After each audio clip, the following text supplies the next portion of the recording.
What's going on, everyone? Welcome back to the channel. In this video I'm going to bring you a quick overview of my new long-term mechanical keyboard. It is right here. And this is a KBDfans. This is their TOFU 65% keyboard. It's a fairly popular keyboard out there, especially the 65% and the TOFU design. So this is a custom built keyboard, but it's a fully assembled. You just order the products you want, they put it together for you, and they ship it out. This did come from China. They shipped it FedEx, and it took, I think, a total of a week and a half before I got it. They did have to build it and ship it out. Actually, shipping was actually fairly quick, so kudos them for that with everything going on with COVID and Christmas coming up, so it did come fairly quickly. So this is the gray base. They have multiple different colors. And the first thing I noticed when picking this thing up is just how heavy it is. This is the heaviest keyboard I've ever actually picked up and felt. I previously owned a Ducky SF board, and then I owned a Ducky Mech Mini, which is a 60% keyboard, which does have an aluminum base to it, so it does have some heft to it like this. But that's the first thing I noticed about this, is just how heavy and well built it is. It's a fully machined aluminum base. I didn't notice any markings or any type of processing issues or anything like that. It almost feels similar to like the newer MacBook Pros and the MacBooks, just how they have that clean finish to them. So that was the first thing I noticed, was just picking it up, is that it feels like a very well-built keyboard. The keycaps, I'm not a huge fan of, but we'll talk about those later. This does have Zealios V2 67-gram key switches, which I really like. Previously I was coming from Cherry MX boards. I usually go with Cherry MX blue or brown, and I really like those switches, but they just had a little bit too much wobble to them. I wouldn't say they felt cheap, but they didn't have a kind of a linearity to them as the Zealios switches, which are well known to be one of the better switches out there. Switches are kind of subjective. There's a million different kinds. But that's what this has, is that. So the negative about these keyboards, well, there's two. But the first one is just how expensive they are. So it was $180. The switches were $70.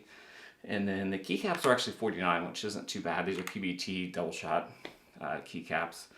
But overall, the quality of it seems really good. USB-C connection. It did come with the USB-C cable, but the cable was very short.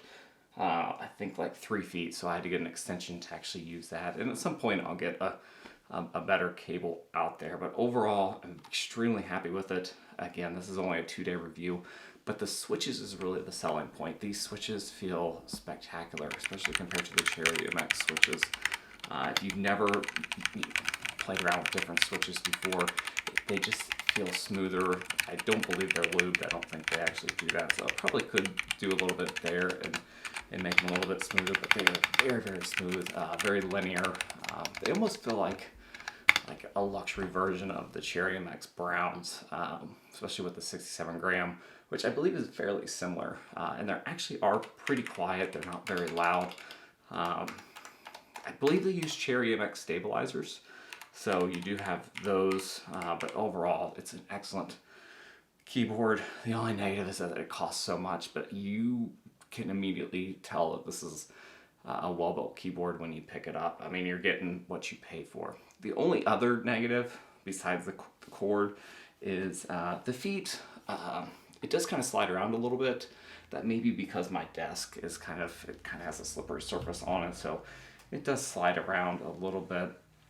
I could probably fix that with just putting a mat down, or it doesn't move too much, but that is something to keep in mind, is that it will probably move around a little bit. So that's really it.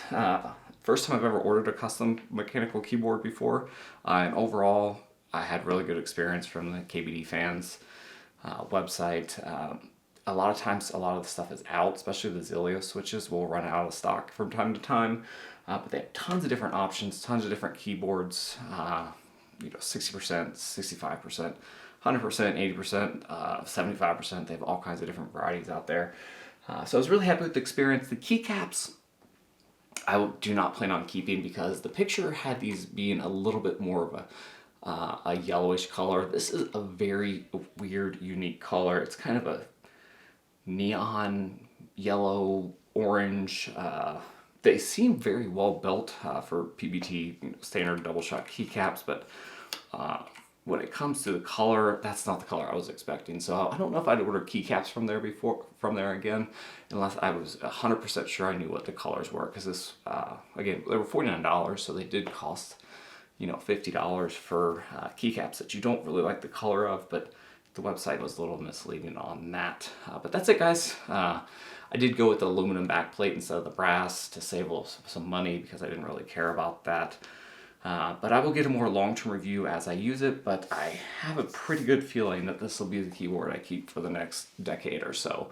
Keycaps I'll probably replace at some point once I can find some that I like. Keycaps are kind of hard to come by nowadays. That's it. If you have any questions, comments, feel free to leave them below. Again, these are pricey keyboards, but keyboard is something that you usually purchase and use for, you can use it probably for the rest of your life. I mean, they generally last for a long time. Same thing with a mouse. Get one that you like and it will last you for at least, most likely 10 years. Most keyboards that I've had, never had any issues with. Comments, leave them below, and I will get back to you. I'll get a more long-term review as this goes. Have a good rest of the weekend. Be safe out there. See you guys next time.